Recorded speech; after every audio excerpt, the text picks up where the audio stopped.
ಪ್ರತಿ ವರ್ಷದಂತೆ ಈ ವರ್ಷವೂ ಕೂಡ ಶ್ರೀ ಅಯ್ಯಪ್ಪ ಸ್ವಾಮಿಯ ಮಹಾದೀಪೋತ್ಸವ ಹರಿಹರನಗರದ ಗಾಂಧಿ ಮೈದಾನದಲ್ಲಿ ನಡೆಸಲಾಯಿತು. ಈ ಸಂದರ್ಭ ಸುಂದರ ಸಂಜೆಯಲ್ಲಿ ಹರಿಹರನಗರದ ಮಹಿಳೆಯರು ಮತ್ತು ಮಕ್ಕಳು ಸಾವಿರಾರು ಸಂಖ್ಯೆಯಲ್ಲಿ ಶ್ರೀ ಅಯ್ಯಪ್ಪ ಸ್ವಾಮಿಯ ದೀಪೋತ್ಸವದಲ್ಲಿ ಪಾಲ್ಗೊಂಡು ನಗರದ ಪ್ರಮುಖ ಬೀದಿಗಳಲ್ಲಿ ದೀಪಗಳನ್ನು ಹಿಡಿದುಕೊಂಡು ಪ್ರದಕ್ಷಿಣೆ ಹಾಕಿ ಕೊನೆಯಲ್ಲಿ ಗಾಂಧಿ ಮೈದಾನದಲ್ಲಿ ಮುಕ್ತಾಯಗೊಳಿಸಲಾಯಿತು. ನಂತರ ಗಾಂಧಿ ಮೈದಾನದಲ್ಲಿ ವಿವಿಧ ಶಾಲಾ ಮಕ್ಕಳಿಂದ ಗಾಯನ ಸ್ಪರ್ಧೆ, ನಾಟಕ ಹಾಗೂ ಕೇರಳದ ಕಳಾರಿ ಕಲೆಯ ಪ್ರದರ್ಶನ ಹಾಗೂ ವಿವಿಧ ಕ್ರೀಡೆಗಳನ್ನು ನಡೆಸಲಾಯಿತು. ನಂತರ ಗಾಂಧಿ ಮೈದಾನದಲ್ಲಿ ಸಿಡಿಮದ್ದು, ಬಾಣ, ಬಿರುಸಿನ ಪ್ರದರ್ಶನದ ಒಂದು ಕಾರ್ಯಕ್ರಮವನ್ನು ಕಂಡು ಸಾರ್ವಜನಿಕರು ಹರ್ಷ ವ್ಯಕ್ತಪಡಿಸಿದರು. ಹಾಗೂ ಈ ಸಂದರ್ಭದಲ್ಲಿ ಮಾನ್ಯ ಜನಪ್ರಿಯ ಶಾಸಕರಾದಂಥ BP ಹರೀಶ್ ರವರು ಹಾಗೂ ಮಾಜಿ ಜಿಲ್ಲಾಧ್ಯಕ್ಷರು ವೀರೇಶ್ ಅನಗವಾಡಿಯವರು ಈ ಒಂದು ಕಾರ್ಯಕ್ರಮದಲ್ಲಿ ಅಭಿನಯಿಸಿದ ಶಾಲಾ ಮಕ್ಕಳಿಗೆ ಅಭಿನಂದನಾ ಪೂರ್ವಕವಾಗಿ ಮಾಲಾರ್ಪಣೆ ಮಾಡಿದರು. ಹಾಗೂ ಶ್ರೀ ಅಯ್ಯಪ್ಪ ಸ್ವಾಮಿ ಕಮಿಟಿಯ ಅಧ್ಯಕ್ಷರಾದ ಮೋಹನ್ ರವರು ಶಾಸಕರಾದ BP ಹರೀಶ್ ರವರಿಗೆ ಹಾಗೂ ವೀರೇಶ್ ಅನಗವಾಡಿಯವರಿಗೆ ಮಾಲಾರ್ಪಣೆ ಮಾಡಿ ಅಭಿನಂದನೆಯನ್ನು ಸಲ್ಲಿಸಿದರು. ಹಾಗೂ BP ಹರೀಶ್ ರವರು ಈ ಒಂದು ಮಹಾ ದೀಪೋತ್ಸವದ ಕಾರ್ಯಕ್ರಮಕ್ಕೆ ಎಲ್ಲರನ್ನೂ ಸ್ವಾಗತಿಸಿದರು. ಹಾಗೂ ದೀಪೋತ್ಸವಕ್ಕೆ ಆಗಮಿಸಿದ ಎಲ್ಲರಿಗೂ ಅಯ್ಯಪ್ಪ ಸ್ವಾಮಿಯ ಮಹಾ ದೀಪೋತ್ಸವದ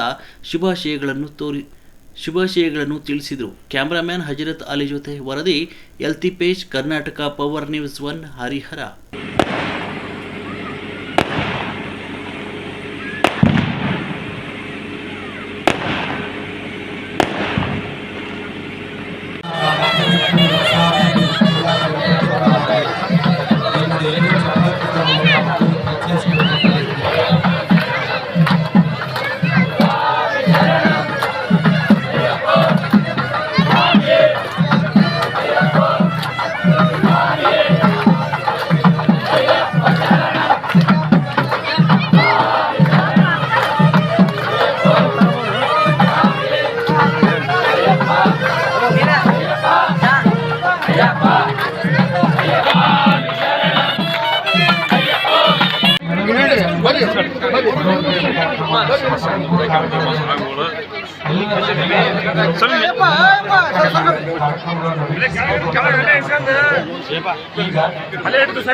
ಕುಮಾರ್ ಪತ್ನಂ ಅವರು ಈ ಪಕ್ಷದ ಜನ್ಮ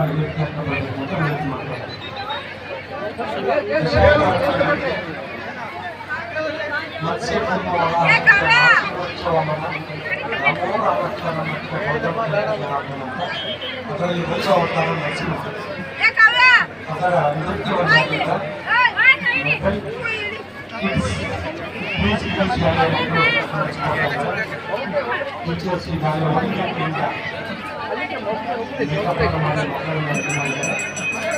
ಕಾರ್ಯಕ್ರಮವನ್ನು ನಡೆಸಿಕೊಳ್ಬೇಕು ಅಂತ ವಿನಂತಿ ಮಾಡಿಕೊಳ್ತೇವೆ.